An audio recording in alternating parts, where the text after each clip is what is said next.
It's recording? It's all recording. Yeah. Gotcha. Just practicing for karaoke. We can start with trying to talk about who we are, or we can just talk. And we can just do our first video. Who are you? I'm Megan. Who are you? I'm Jess. Hi, Jess. Yeah, thanks. Where do you work? Oh, jeez. Here. No. Where is here?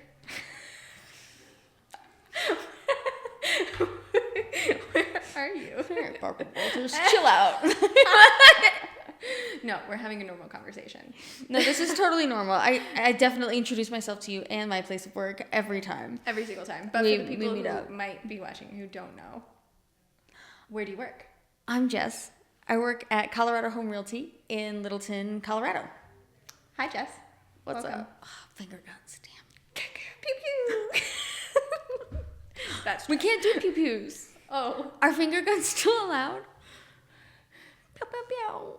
What other sound could you do in place of that? Ching ching. Bloop. I don't know. Wackadoo. I don't Anyway, know. That's Jess. Okay, anyway, I'm Jess. I'm Megan. Hooray. Where do you work, Megan? I work at Colorado Home Realty. Fantastic. Yeah, I really like it here. We're going to cry this whole thing. It's gonna be so fun. But that's the point. Okay. Yes. So the thing we wanted to talk about was, what do most buyers think agents do? And then kind of talk about what we actually do. Oh, right, because they just think that we take them to see houses, open doors, and then get paid too much. Yeah. Which so much. Which some realtors do. Some realtors do. That is fair. Yeah. That's a fair assessment. Then I think there's a difference between not what I do. A realtor. Yeah. Right. It's not what you do. It's not what I do. But I think that's the difference between a realtor and having a great realtor. Realtor. That's what I am. I'm a realtor.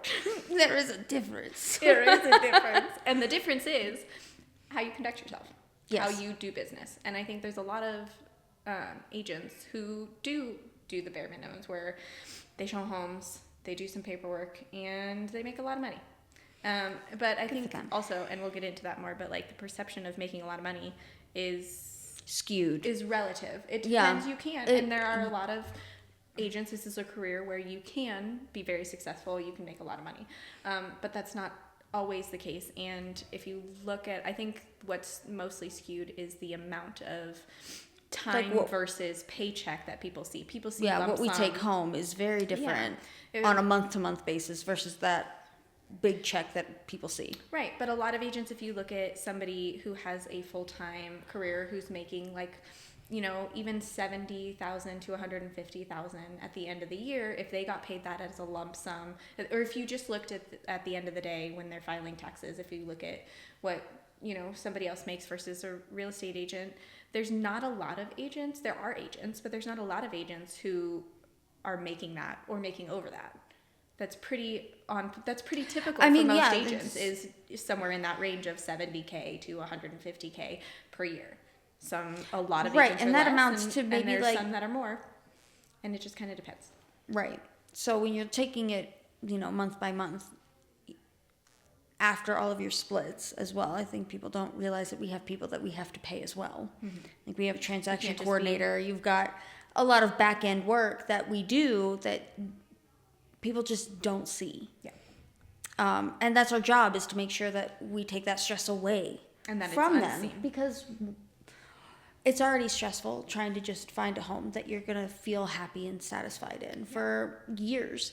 And then you want to tack on all of the extra stress of getting the paperwork and working with the agents and the inspectors, and it gets to be a lot. And I like to take that away from people, and I put that stress on myself, because that's what I feel my job is. Yeah. Versus, oh, you can take care of that, and I'll just collect my money at the end. Yeah. That's crazy to me. Yeah. Well, and if it was as simple as a job as showing a home, which essentially means opening a door, able to walk into a home and fill out some paperwork and then close on your home, then there wouldn't be why would you need for us? Agents. If a buyer could walk into a home and just look around and then be like, I want this. And the reason it's not that way, because some people argue like, well, it should be that way. And the reason we exist is because there's a lot more details. It's a legal process. Right. And so once you have that contract, we advocate. Right. And instead of, an average person who has a full-time career and is doing all this other stuff, having to like learn all this stuff just for a minute period of time in order to get a new home. Right. That's why we're here, is so they don't have to take the time and the resources to learn that. And there's also experience that comes along with it. And if you don't know what you're doing and you're up against, let's call it a corporate seller. Yeah. Like if you don't have the experience to go up against a corporate seller and to negotiate and get all of that stuff done, then you'd have to sit down and learn all of that. And that takes away time from your family and from your job and from all the things that you like to do. It's stressful. It's stressful for us as agents. Mm-hmm. But that's our job. And that's what we spend all of our time doing so that we can do all of that stuff, all of that knowledge we gain. I mean, in any other career, you're paying... You pay for the knowledge. You pay for the experience. Exactly. And in any other career, people understand that and they accept that and they're like, yes, this makes sense. But a lot of times there is this big, perception of realtors where like we do very little and we make a lot of money. And it is probably mostly due to the realtors that you were talking about before, where they just come in, they say, thank you so much for this check, and walk away. And then you never hear from them again. They never check in again. You don't. So it ends up being like a whole like disconnect. Yes. There's no relationship building there. Right. And there's everything you're saying is like on the back end of it is like being present, future on. But there's a lot of realtors who even in the moment and through the transaction don't do a lot. Like they'll, they're doing the bare minimum to get that check. And so I think if you look at it, even without like what your agent is doing versus another agent, if you're just looking at it as the average time we're spending with a buyer from when we meet them to when we close is 1 month. It takes 1 month typically for a transaction. Once you're under contract, it's typically a minimum of 30 days. So that means that our time with a buyer is typically like 2 or 3 months. So we could talk about that forever. Just the timelines. Yeah. They're but like so if different. you look at if you break it down just as simple as that with like nothing else involved, if you break it down to like, say I meet a buyer and we're together for 3 months. So like I'm contracted to assist you with something for 3 months. And at the end of that 3 months, I get paid $12,000. If you break that down, then for those 3 months, I'm making $4,000 a month. And that's before, taxes and like, other stuff, paying other people. So I'm not walking home with that $4,000. So if you break it down, if you break it down that way, then I'm making enough to live, Right. I'm not living lavishly. And like, so I think if you break it down that way, like, then it's a lot easier for people to relate to and be like, oh yeah, I guess that does make sense, versus being like, well, you just got like a huge check of money. Like, oh my gosh. Right. But if you break it down into hours worked and stuff, we're not making that much money.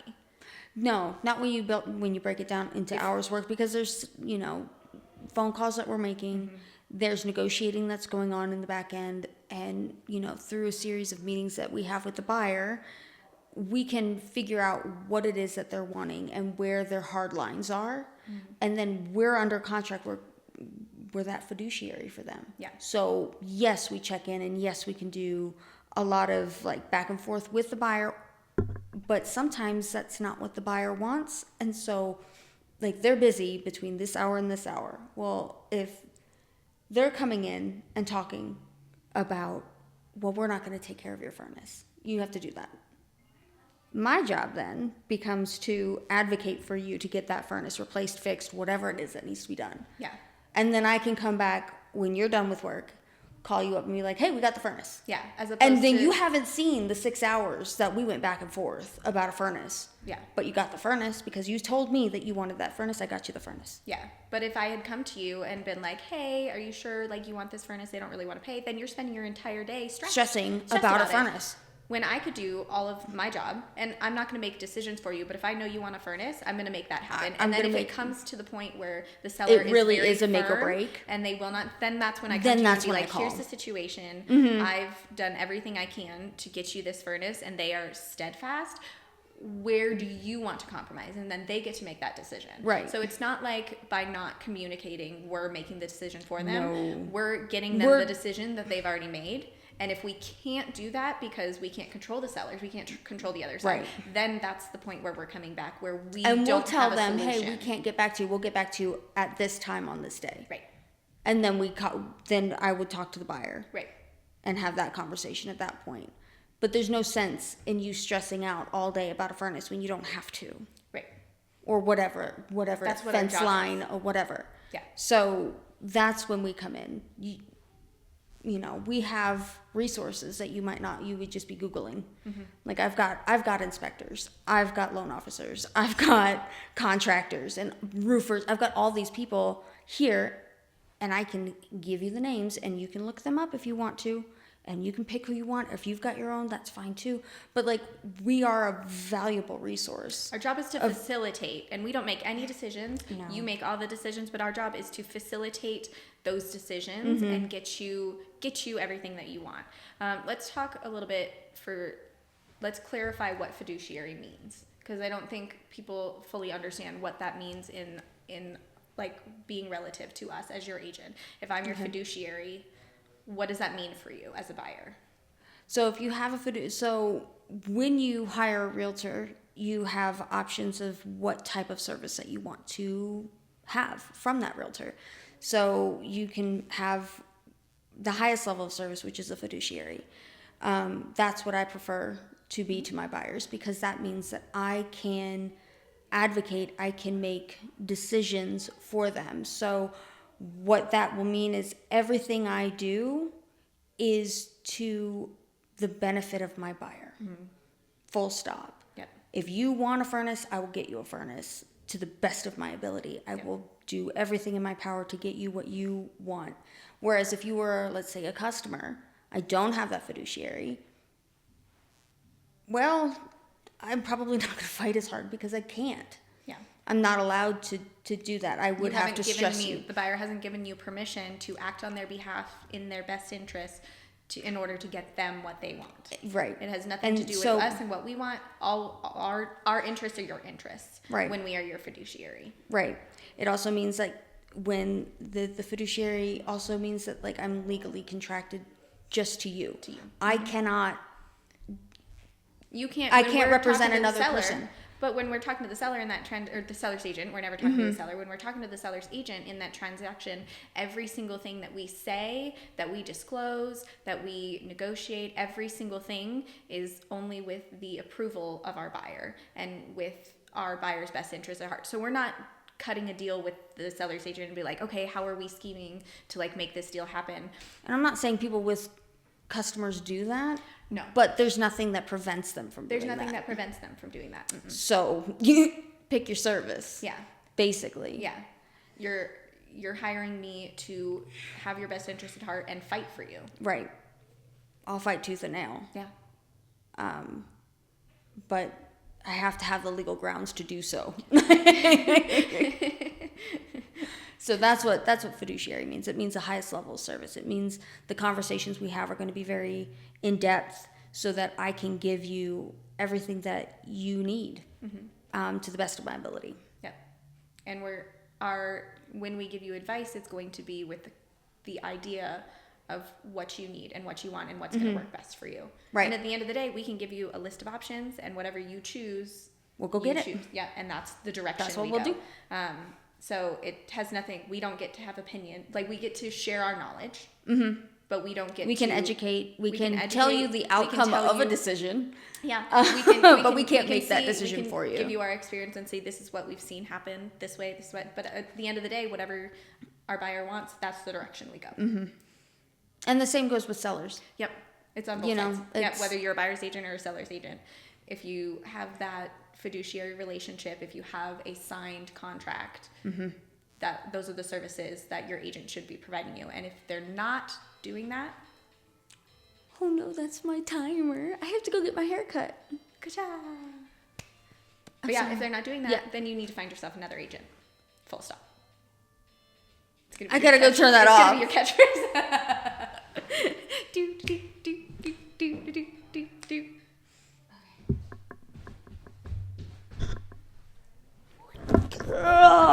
got me. Gotcha. It's gonna be in the blooper reel. No bloopers. It's just because I'm so well endowed. Yeah, you are. Oh my goodness. This is great. This is why we need to do this.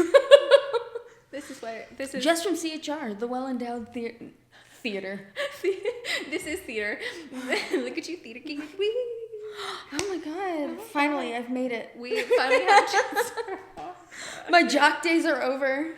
I'm a theater Kid, come join me. Welcome to my world. Oh man. But yeah, anyway, That's fiduciary. That's That's fiduciary. what we do. We look out for you guys, and we do our best to make sure that your dreams come true. Yeah, so and that you can, and also like educate you and make sure that you know what decisions you're making. I don't want you to just be like, oh, whatever.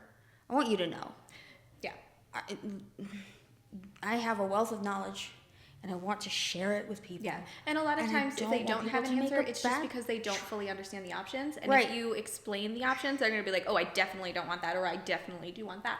So like that's our job. That's our job is to make it as simple as possible and make sure you fully understand what's happening, because it's a huge process. It's difficult for us. There's still things we're learning every single day. Every transaction is so different. And that's So what's different. that's the thing I like about the job. Yeah. Is like everything It's is not a little stagnant. bit different, and it's exciting, and there's always something new to learn. I call myself a lifelong learner. I like learning. Yeah. So that has also translated to I like helping other people learn. Yeah. I guess that's teaching. You like teaching. Ugh. You've been a teacher your whole life. You've been Well, my mom suckered me in. She's been an educator for how many years? Yeah. But Who I mean, knew? that's what you've been a trainer, I've been a trainer. Like that's Yeah, what we do. that's what we is do. We share knowledge with people. We learn things and then we I'm like, share oh, it. this was a good thing to know. Yeah. Here, you know And this we now like too. sharing it, which is why we're doing this, because Right. And for all of that, advising, educating, being a resource for different types of contractors and third-party people that need to be there for the transaction. Yeah. And all that, for all of that, I think we earn our check. Yeah. I really do. Yeah. So, Yeah. yeah, I mean, that's why we get paid the way we get paid. Yeah. And there's a difference between a good, like an agent and a really great agent. And so I understand the perception that people have, because there's been a lot of mediocre agents. And I think that it would be hard to go through a transaction with a really great agent and not feel like they deserve whatever compensation they get. Right. And Right. if you don't feel like your realtor deserved that compensation, then that's a whole different that's a conversation. whole different thing. Yeah. So it's important. It's when picking an agent, it's important to get to know them and understand what their knowledge is. Yeah. And I mean, there's newer agents all the time, so like experience plays a big part, but not everybody has a ton of experience. You But want that the doesn't person mean who's that they don't have the enthusiastic. You knowledge to want- do a great job. So finding somebody who you like vibe well with, because you're going to be spending A lot of time together. months with them, and then somebody who knows what they're doing and somebody you believe will advocate for you, has your best interest at heart. yeah, That's the big one. yeah. That's the doozy. That's the doozy, is finding somebody who you believe will go to bat for you, because that's what you need in order to make sure that you walk out of the transaction at the end of the day with happy and not Satisfied. yeah. And if you're not, and if something happens, because again, we can't control everything, Right. but if something happens with the house, like a day, a week, a month after move-in, you want to have an agent that you can call and be like, hey, this is happening. I need help. I need a person to do this, or I need, whatever it is. You want to have an agent who doesn't just collect that check and peace out. You want somebody who's going to be like, I absolutely have somebody for you. We'll have them in there tomorrow. Right. And have it fixed. That's us. That's us. Megan and Jessica. Ta-da! Yay. Well, thank you for joining us. And I'm having going a to go get my conversation. hair cut now. She's going to go get all purdy. Yeah, it's up in a bun because it's not cute today. And then we'll talk more next week. Yeah. You want to keep having conversations with me? You want to keep conversing? Yes. She's a liar. She does. You want to talk to me all the time. I want to talk to you all the time. All the time. Yeah. Yeah. Stupid life. Stupid life. I would just But if we do this, we have built-in conversations. Woohoo. oh no. Oh no. I'm so sad. Our spouses are going to be like, why are you guys chatting every day? Because we like each other. Or at least every Wednesday. I keep looking at myself. Ooh, don't think I've looked at myself once. Hello, self. That's so weird to me. I don't know if I'm distracted. You know what though? It's also like a little bit of squirrel. Squirrel. Squirrel. Cool. All right, say goodbye. Goodbye. I'm gonna just relax. Goodbye. It was wonderful to talk to you. Thank you for being here today. Thank you for being here. Thank you. Thank you for being here today. I'll see you next Wednesday. Peace out.